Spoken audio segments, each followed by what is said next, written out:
आकाशवाणी नागपूर. रेवती जोशी आपल्याला ठळक बातम्या देत आहे. पंतप्रधान नरेंद्र मोदी आज आपल्या आसाम आणि पश्चिम बंगाल दौऱ्याच्या दुसऱ्या दिवशी विविध उपक्रमांमध्ये सहभागी होतील. त्यांनी आज गुवाहाटी येथील सरुसजाई क्रीडा संकुलामध्ये बोडो समुदायाचा समृद्ध वारसा साजरा करणाऱ्या ऐतिहासिक सांस्कृतिक कार्यक्रम बागरुंबा द्वौ मधील आपल्या सहभागाची दृश्य सामाजिक संपर्क माध्यमातून सादर केली.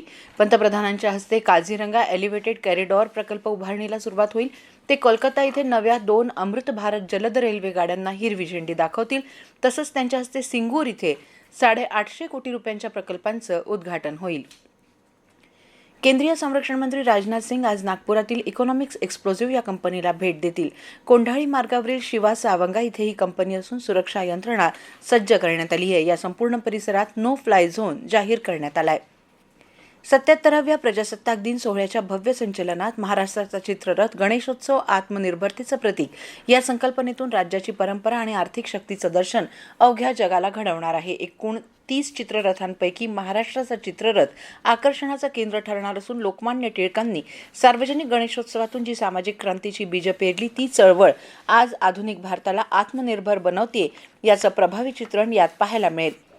मराठी चित्रपट पुढे जावेत आणि प्रेक्षकांनी अधिकाधिक पाठिंबा द्यावा यासाठी महाराष्ट्र शासन सर्वतोपरी काम करीत असून नागपूर आणि नाशिकमध्ये चित्रनगरी उभारण्याची प्रक्रिया सुरू असल्याचं महाराष्ट्र चित्रपट आणि सांस्कृतिक रंगभूमी विकास प्राधिकरणाचे सहव्यवस्थापकीय संचालक प्रशांत साजनीकर यांनी काल पुण्यात सांगितलं.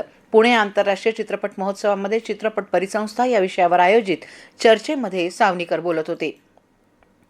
महाराष्ट्र सरकारचे माजी मंत्री, मुंबई भाजपाचे माजी अध्यक्ष राज के पुरोहित यांचं काल मुंबई रुग्णालयात निधन झालं. त्यांच्या पार्थिवावर आज सायंकाळी अंत्यसंस्कार करण्यात येतील. केंद्रीय मंत्री नितीन गडकरी यांनी पुरोहित यांच्या निधनाविषयी शोक व्यक्त केला आहे.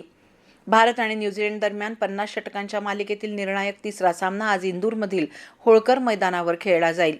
राज्यात काल सर्वात कमी 8.3 अंश सेल्सिअस इतकं किमान तापमान गोंदिया इथे नोंदवलं गेलं.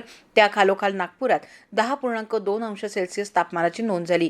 आज राज्यभरात सर्वत्र हवामान कोरडं राहणार असल्याचा अंदाज हवामान खात्यानं वर्तवलाय. याबरोबरच हे ठळक बातमीपत्र संपलं. यापुढील ठळक बातमीपत्र आपण सायंकाळी 6:15 ऐकू शकाल. नमस्कार.